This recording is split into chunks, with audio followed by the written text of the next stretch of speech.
Welcome to the Mike Litton Experience podcast.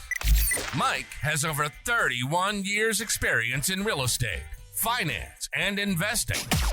He's passionate about being a father, a teacher, a realtor, an investor, and a leader. Everyone has a story, and our passion is to help them tell it. And now, introducing the host of the Mike Litton Experience, Mike Litton. So what can you expect from the Mike Litton Experience? You can expect stories that will inspire, motivate, advice that will sharpen your focus, and expert information on real estate, finance, and market conditions. Daniel Stuart, thank you so much for being our guest on the Mike Litton Experience. I'm super excited for our time together. And like we talked about before we hit record, everybody has a story, and our passion is to help them tell it. So with your permission, we're going to start with where you were born, go all the way up to today, and then we want to talk about what you're doing to help buyers and sellers and investors, right, to purchase and to own real estate. Yeah, absolutely. So my name is Daniel Stuart. I was born in Minnesota. I'm 41 years old. And so back in the day, and when I was born, it was a little different than it is today, but we had the freedom of running around and being kids. And, I always excelled in sports. So I went on to play baseball in Northern California in college. And so growing up in Minnesota, it's not really conducive for, the summer athletes. So playing baseball in college and moving away from there was always the goal, to get out of there right away. So is that just because it gets colder in the early type thing? It's cold all year round. I mean, I think right now it's negative 35 out there. So yeah it's you're not playing baseball today. No, we were always playing indoors whenever it was cold like this. But yeah, even then, you weren't taken as seriously by the scouts and all the teams, and so even though you had stellar numbers and put on crazy shows for everybody, it just didn't get the same respect as a lot of my teammates that I played with out here in California or Florida or wherever, so that was always the goal. So growing up though, we did really well, and when I was 12 we went to a Little League World Series. When I was 18 we won the American Legion World Series. We were national champs. And then I spent a year in Iowa for a minute there after high school, and then we ended up going to a College World Series when I was there in Iowa. And then from there, I transferred out to up north in Santa Rosa. So wow, played some ball out there for a little bit. And then when I got done, that was in 2002. So it was right after 9/11 happened. And, all my friends were kind of joining the military. That was my backup plan. I was going to go be a Marine. But people were getting blown up at that time, and the armor and everything that was happening over there in the Middle East just wasn't something that it was too appealing for me. But then I started an insurance agency after that, ran that for 6 years, was really successful. One of my friends did come back, who I went to high school with, who was a Marine. He ended up going into Force Recon and did that whole deal. And he said, Dan, you really like what you're doing right now in insurance? And I said, it's cool, it's fun. And money's good or whatever, and I built a pretty good book of business. But, he said, well, you should go join Buds right now. And I was like, I didn't know it was that easy, And so people that aren't familiar with Buds, it's basic underwater demolition school. It's where SEALs go through training down in Coronado. And so I enlisted after that, and we started training. I got a Buds contract, and so I went through there, and it was fun. It was the time of my life, and running around with our hair on fire. And then I got injured from there and medically retired and separated out. And so I started, seeing what I was going to do. I was like, maybe I'll go back into insurance, because I knew that it was familiar. And several people came up to me and said, well, you should go sell real estate. And this was back in 2015 or so now. And I was living down in San Diego still, and I was like, that sounds like a good idea. The insurance thing takes a long time to really build a book of business, but I liked those hours, and I didn't realize when I got into real estate, how much, I was really successful right off the bat, but it's a lot of work, and you got to really put your time in. And so I think a lot of these new agents think you can come in and make a couple videos or do this and that. And really, it's just about relationships and building relationships. And so I was really familiar with building relationships from insurance. Yeah. And that was really what our goal was in my agency, was to protect people's wealth and investments through financial services and life insurance. And so I really took that same approach when I started selling real estate. I said, I'm going to protect people's greatest investment, which is their houses for most part. Mm-hmm. And I'm going to do that through the purchase and sale of real estate through their properties.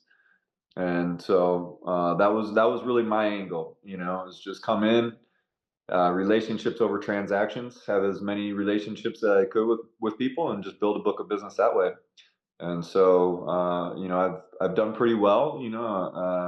Out here in the desert. I'm in Palm Springs right now, and it's 75 degrees and sunny pretty much 360 days out of the year. So it's not a bad place to be. But No kidding. yeah, that's kind of my story in a nutshell. Cool, man. All right. Do you mind if we go back just a little bit? Because I have obviously questions for you, right? Of course. What city were you born in Minnesota? Twin Cities in Minneapolis. Oh, okay. Okay. Did you grow up there? I did, yeah. I grew up in the north suburb right there, and went to a private school out there, named Totino-Grace. So, Gotcha. yeah, That's awesome. I always do well in football. I wasn't a football player, but What position did you play?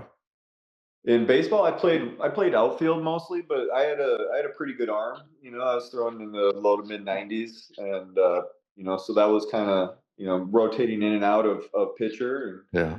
But I could hit pretty well, so that was also one of the things is that Joe Mauer, who's just got inducted in the Hall of Fame, he was in the same grade as me, and he went to Creighton Durham Hall, and I went to Totino-Grace, which were kind of two rival schools. And after my freshman year, I really wanted to go to Creighton, but I didn't get in my freshman year. And so after we were playing them, it was kind of like this battle of these two studs. He and I always were in the top two in the state. He was rated number one, I was rated number two, and so that was kind of fun. But then all of a sudden, the phone rang after the season, and they're like, because we just smoked them, and they were like, "Hey, we got you a spot in here at Creighton," and it was one of those pivotal points in your life where you're like, maybe I should have gone there, or, done this differently. But, I ended up staying at Totino-Grace. I felt like I could play on the varsity team, right away, after on my sophomore year. That's where I stayed. So what was your favorite thing about growing up there? just the freedom, I mean, anytime that we had, extra time, there was lakes and ponds and forests and woods, you just don't have that same kind of environment here in California. Yeah. Even in Northern California, the forests are a little bit different, and or in the mountains around here, it's a lot drier, more open, you have really dense, lush green forests there that you can really kind of just go out and get lost in. And so that was nice, and just having that friend base and circle around you. It's like the kids that you grew up with. That was always nice to have. So I have family there still, and it is what it is. That's cool. Growing up, who was the most influential person to you? Oh man, I don't know. I haven't been asked that question in a minute, but I've had teachers and people that, have mentored me. I mean, they've always had an influence on me, but I'd say my parents, that they've really been kind of the steadfast, glue to any of my success, really. They're always there. My brother is a doctor in Phoenix, Arizona. So, we're not too far from him. And so it's nice to just be able to, have that closeness to him. And we have some family up in Bakersfield and, Newport Beach. So they're kind of all spread out over here, in the Southwest. But yeah, I'd definitely say my parents are pretty influential to me in my life. Cool. So in high school, I'm guessing your favorite sport was baseball. Favorite sport was baseball. I wrestled. I did, some other things too, but I was kind of one of those kids that didn't really like school a whole lot. It was more there for the social aspect, and so it was fun for that. But I was always full of energy, and so I was off the wall and looking for that adrenaline, that next adrenaline thing, and so it was just whatever I could do to stay busy, really, and keep my mind off of doing schoolwork. Yeah. Did you have a favorite subject in high school? Favorite subject, I always used to say was like gym or art. That was kind of the thing. But other than that, I didn't really start excelling in school, or understanding like I needed to apply my education. And so psychology was always something that I did really well in. I really like understanding the mind, and how people work and tick. So I looked at maybe going back in and getting my law degree, that kind of thing, but I just stay too busy out here with real estate. So Yeah, I haven't had much time. And plus I have a 7-year-old son, so I'm a full-time dad for him. And, I've raised him pretty much on my own for about 4.5 years when he was first born. So that was, that brought a whole new aspect of challenging to the table, I guess, starting a business, and, being busy, and also raising your son. And so, you'll see from some of my posts and things that, he's my little assistant. I think the running joke out here is that he sold more houses than half the realtors in this valley. So, that's awesome. At 7 years old. yeah, right.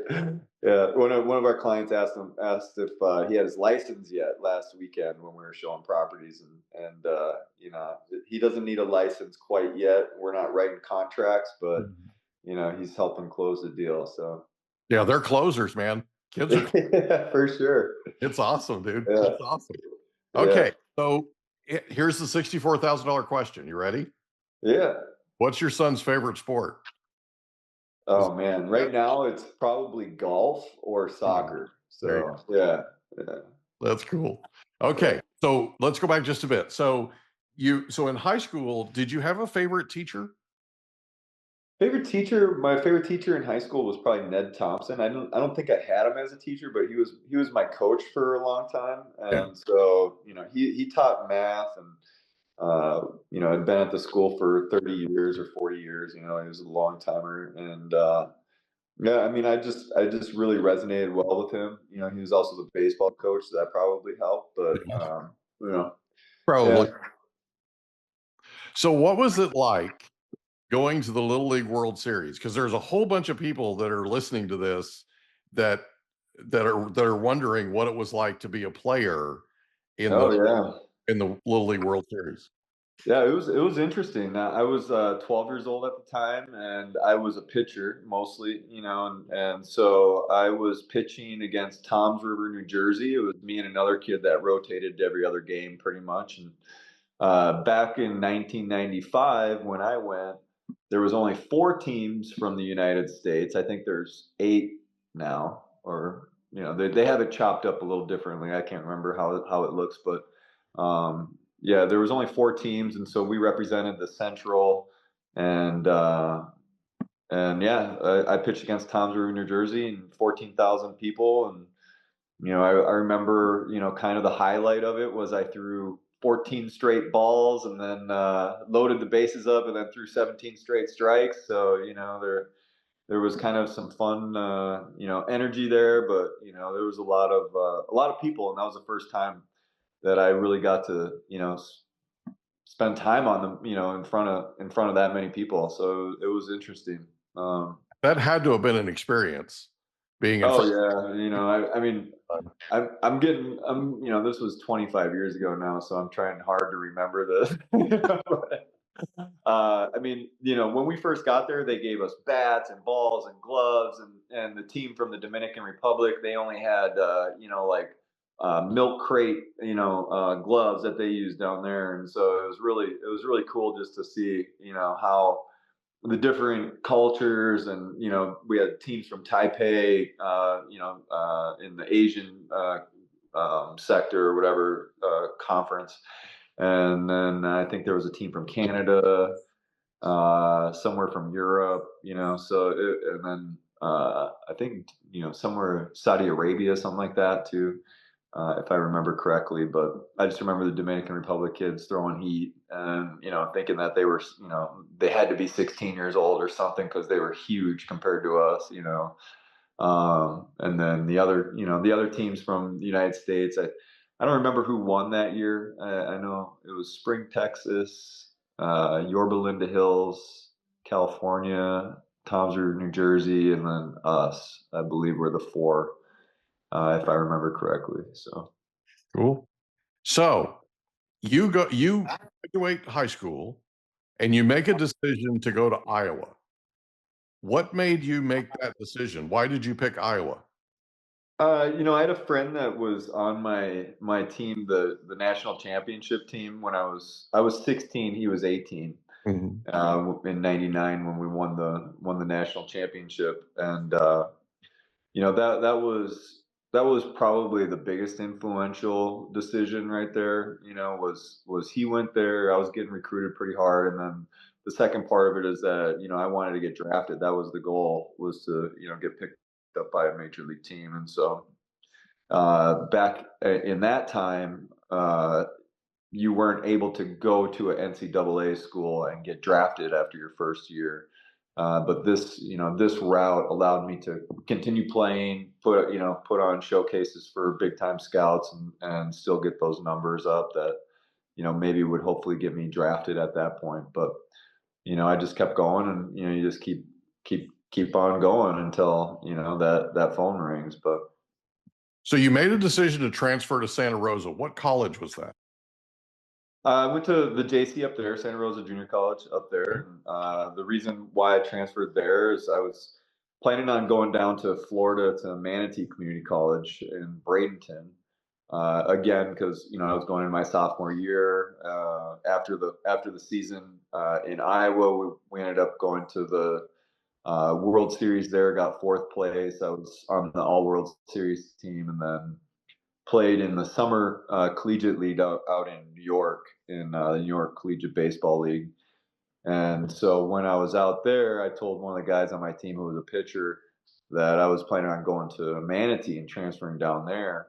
And he said, "Oh, you should come out to Santa Rosa." And so, in this time, I mean, this was 2001, and we were still putting VHS tapes together and sending them out to scouts. And so I think I threw a video together. I don't remember if phones had cameras on them yet.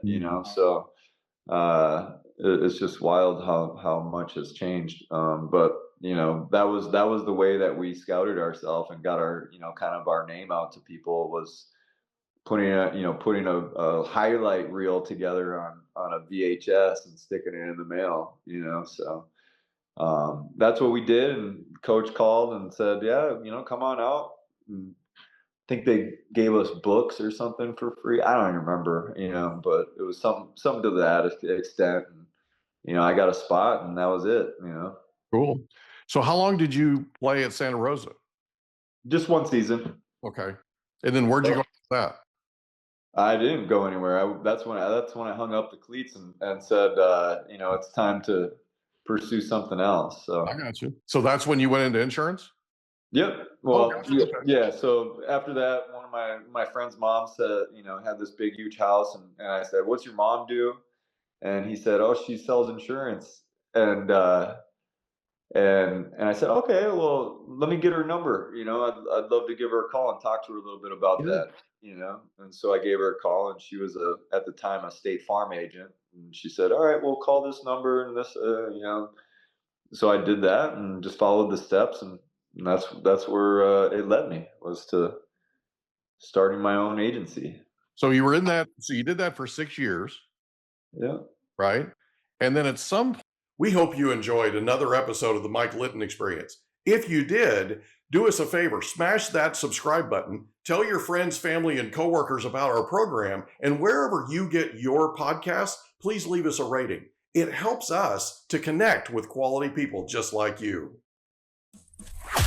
And that's a wrap. Another episode of the Mike Litton Experience in the books. Reach out to Mike on Instagram at Litton Realty. Want to meet with Mike? Check out calendly.com/Rio760.